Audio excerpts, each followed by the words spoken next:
حضرت عمر فاروق، لیکن 10 سالہ مدت میں کوئی ایک ضعیف روایت بھی نہیں ملتی کہ انہوں نے اللہ کے رسول کی پیدائش پر خوشی منائی ہو۔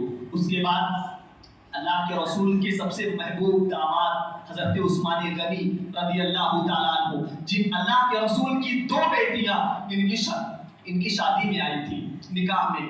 حضرت عثمان 11 سال تک خلیفہ رہے، لیکن کوئی ایک روایت موجود نہیں ہے کہ اللہ کے رسول کی پیدائش پر انہوں نے خوشیاں منائی ہوں۔ حضرت علی رضی اللہ تعالیٰ عنہ چوتھے خلیفہ مسلمانوں کے، 4 سال بادشاہ رہے، ایک روایت نہیں ملتی۔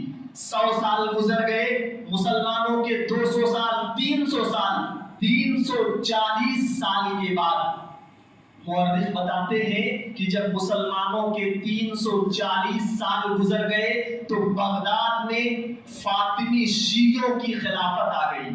فاطمی شیعہ بغداد کے بادشاہ بن گئے۔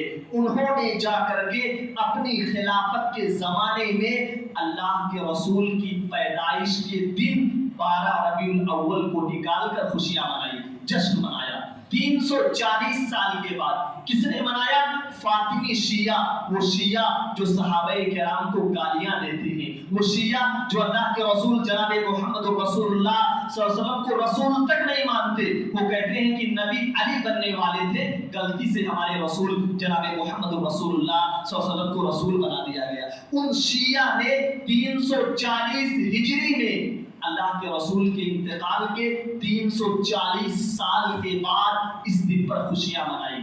اس کے بعد سلطان صلاح الدین ایوبی رحمۃ اللہ علیہ کا زمانہ آیا تو صلاح الدین ایوبی جنہوں نے بیت المقدس مسجد اقصی کو اپنے زمانے میں فتح کیا تھا، ان کے زمانے میں جب انہوں نے دیکھا کہ اللہ کے رسول کی پیدائش کے نام پر اتنی خرافات، اتنی بدعتیں لے چکی ہیں جنم، تو انہوں نے ان تمام بدعتوں کو ختم کر دیا۔ اپنی بادشاہت کے زمانے میں قانون لاگو کر دیا کہ کوئی بھی اللہ کے رسول کی پیدائش پر خوشی نہیں منائے گا۔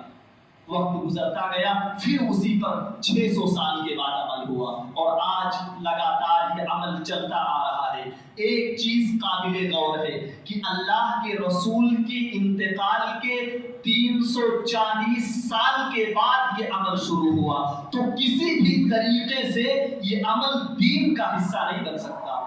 جب وفات کے 340 سال کے بعد شروع ہوا تو اسلام کا اس سے کیا تعلق ہے؟ مذہب اسلام کا اس سے دور دور تک کوئی ناطہ نہیں۔ اور ہم جانتے ہیں کہ جو عمل اللہ نے نہ بتایا ہو، رسول نے نہ کیا ہو، صحابہ نے نہ کیا ہو، اگر کوئی مسلمان وہ عمل کرتا ہے، ایسا عمل کرنا بدعت ہے۔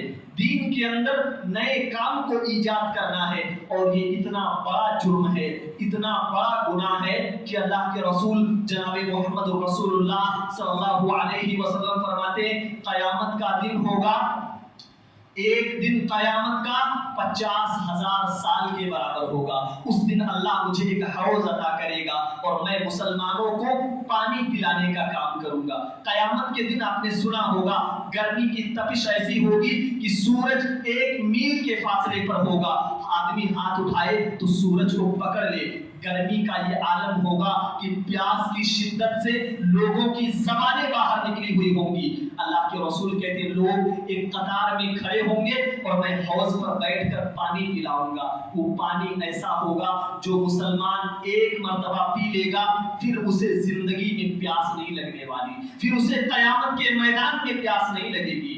اللہ رب العالمین سے دعا کرے کہ اللہ تعالیٰ وہ پانی ہمیں اور آپ کو بھی نصیب فرمائے۔ اللہ کے رسول کہتے ہیں میں حوض پر بیٹھ کر پانی پلاتا رہوں گا، میری امت کے تمام مسلمان قطار میں کھڑے ہوں گے، اتنے میں فرشتے آئیں گے اور کچھ لوگوں کو پانی پینے سے روک دیا جائے گا۔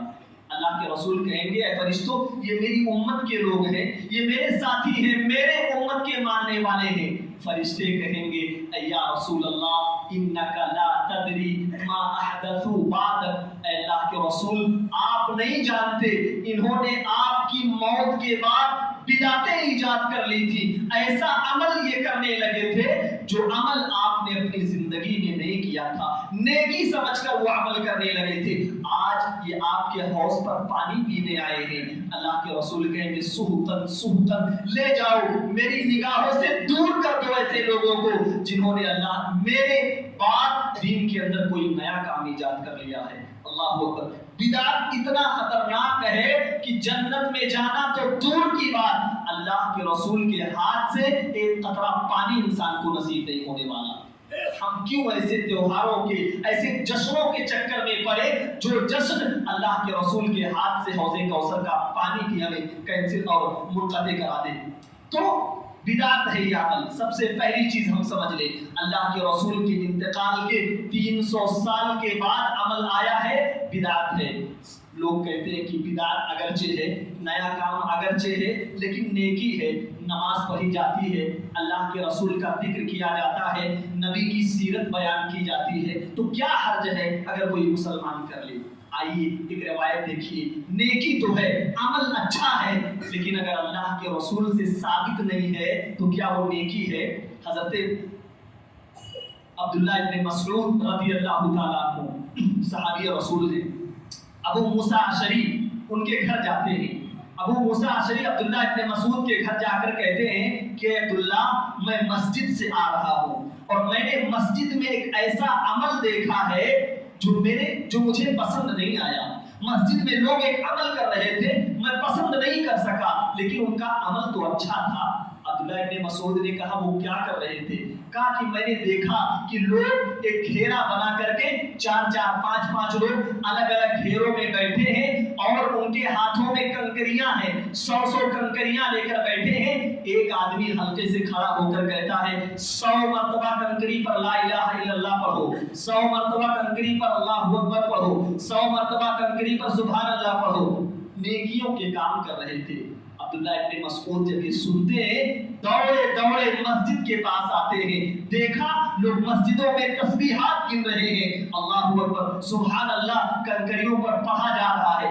عمل تو اچھا ہے، عمل تو نیک ہے، لیکن عبداللہ ابن مسعود کہتے ہیں تم کیا کر رہے ہو؟ کہا ہم لوگ تسبیحات گن رہے ہیں۔ عبداللہ ابن مسعود نے کہا اللہ کی قسم تم تسبیحات نہ پڑھو، تم اپنے گناہوں کو گننا شروع کرو، تمہارا یہ عمل انتہائی قبیح اور برا ہے۔ افسوس ہو تم لوگ اتنی جلدی برباد ہو گئے، ابھی تو ہمارے رسول کا لباس پرانا نہیں ہوا، ابھی ہمارے رسول کے برتن نہیں ٹوٹے، ابھی ہمارے رسول دنیا سے گئے ہوئے چند سال ہو گئے کہ تم نے نئی بدعتیں ایجاد کر لی، نیا کام ایجاد کر لیا۔ انہوں نے کہا عبداللہ ہم نے تو کوئی غلط کام نہیں کیا، ہم نے تو کوئی برا عمل نہیں کیا، مسجد میں تسبیحات گن رہے ہیں۔ عبداللہ ابن مسعود نے کہا جو عمل رسول نے نہ کیا ہو تم اپنے نفسانی خواہش سے، اپنی عقل سے اسے نیکی کیسے بنا سکتے ہو؟ جب ہمارے رسول نے نہیں کیا ایسا عمل نیکی ہو ہی نہیں سکتا ہے۔ دوسرا دلیل یہ دیا جاتا ہے کہ ہم اللہ کے رسول جناب محمد رسول اللہ صلی اللہ علیہ وسلم کی محبت میں یہ عمل کرتے ہیں۔ ہمیں اللہ کے رسول سے محبت ہے، اللہ کے رسول سے محبت کی بنا پر آپ کی پیدائش کا دن آتا ہے، ہم اپنے آپ کو نہیں روک پاتے، ہم دلیل نہیں چاہتے، ہم آپ کی محبت میں خوشی مناتے ہیں۔ ہم نے صحابہ کرام کی زندگیاں نہیں دیکھی، حضرت خبیب رضی اللہ تعالیٰ عنہ صحابہ سے زیادہ محبت کرنے والا دنیا میں کوئی پیدا ہے اپنے نبی سے؟ نہیں ہو سکتا۔ حضرت خبیب رضی اللہ تعالیٰ عنہ اسلام لے آئے، اللہ کے رسول کی بات مان لی، پھانسی کا حکم دے دیا گیا، سولی پر لٹکایا جائے گا۔ حضرت خبیب نوجوان صحابی ہے، پھانسی کے سامنے کھڑے ہوتے ہیں تو آنکھوں میں آنسو آ جاتے ہیں، بیوی کا غم، بچوں کا غم، جب آنکھوں میں آنسو آتے ہیں ایک سوال کرنے والا کافر سوال کرتا ہے خبیب کیا دل میں یہ چاہت آ گئی، کیا دل میں سوچ رہے ہو کہ میری جگہ محمد رسول اللہ کو پھانسی دے دی جائے؟ اگر ان کو پھانسی دے کر تمہیں بچا لیا جائے کیا تمہیں منظور ہے؟ حضرت خبیب اپنی آنکھوں سے آنسو پوچھتے کہتے ہو ظالموں اللہ کی قسم میں یہ سوچ رہا ہوں اللہ مجھے 100 جانیں دے دے اور 100 جانوں کی قربانی پر اگر یہ مطالبہ کر لیا جائے کہ میرے رسول کے پیر میں کانٹا چبھویا جائے گا یا تمہیں 100 جانیں قربان کرنی پڑے گی، میں اپنے رسول کا وہ کانٹا بچا کر کے اپنے آپ کی 100 جانیں قربان کرنے کے لیے تیار ہوں۔ اللہ اکبر، یہ جناب محمد رسول اللہ صلی اللہ علیہ وسلم سے محبت کرنے والے صحابہ تھے۔ جنگ بدر کا موقع ہے، 1000 دشمن کافر سامنے ہیں، مسلمان 313 ہیں، غریب ہیں، بوڑھے ہیں، بچے ہیں، بیمار ہیں, پریشان ہیں, نہ تیر ہے, نہ تلوار صحیح سے, نہ گھوڑے صحیح سے ہیں. اللہ کے رسول جب یہ منظر دیکھتے ہیں کیسے جنگ ہوگی. ہمارے پاس 313, ادھر نوجوان 1000 ہیں. اللہ کے رسول نے صحابہ کی محبت کا امتحان لیا. کہا میرے صحابہ تمہاری کیا رائے ہے؟ کیا تم سوچتے ہو جنگ کر لیا جائے یا واپس چلا جائے؟ حضرت سعد بن ابی وقاص رضی اللہ تعالیٰ عنہ کھڑے ہو گئے. کہا یا رسول اللہ صلی اللہ علیہ وسلم آپ مشورہ لینا چاہتے ہیں؟ اللہ کی قسم ہم موسیٰ کی قوم نہیں ہیں جو آپ کو اکیلا چھوڑ دے. یا رسول اللہ امتحان جنگ کے ذریعے مت لیجئے, امتحان لینا ہے نا آپ حکم دیجئے اس پہاڑی سے کود کر اپنی جان دے دو, ہم کود کر جان دے دیں گے. آپ حکم دے ہم سمندر میں چھلانگ لگا دیں گے, یہ سوال نہیں کریں گے آپ نے ایسا کیوں کہا, کیسے کہا. نہیں, آپ کا جو حکم ہوگا ہم ایک ایک بات ماننے کے لیے تیار ہیں. یہ وہ صحابہ ہیں. ہم صحابہ سے زیادہ اپنے رسول سے محبت تو نہیں کر سکتے نا. جب ان صحابہ نے اپنی زندگی میں جناب محمد رسول اللہ صلی اللہ علیہ وسلم کی پیدائش کا جشن نہیں منایا, ہم کون ہیں جو دین میں بعد کے اندر ایک نئی چیز کو ایجاد کر کے اس دن خوشیاں منائیں. باتیں بہت ساری ہیں, وقت مکمل ہو چکا. آپ غور کریں اس 12 ربیع الاول عید میلاد النبی کے نام پر صرف نبی کی پیدائش کا جشن نہیں منایا جاتا, بلکہ اس ایک پیدائش کے نام پر, خوشی منانے کے نام پر بہت ساری شرکیہ, کفریہ اور بدعتوں کا کام انجام دیا جاتا ہے. اللہ کے رسول جناب محمد رسول اللہ صلی اللہ علیہ وسلم سے دعائیں مانگی جاتی ہیں کہ اللہ کے رسول ہمارے حالات کو درست کر دیجیے. شرک ہے, اللہ کے علاوہ کسی سے دعا مانگنا شرک ہے. اور اللہ کی قسم کوئی مسلمان زندگی میں شرک کر لے, توبہ نہ کرے, ہمیشہ جہنم میں رہنے والا ہے. کوئی چیز اسے جہنم سے الگ نہیں کر سکتی.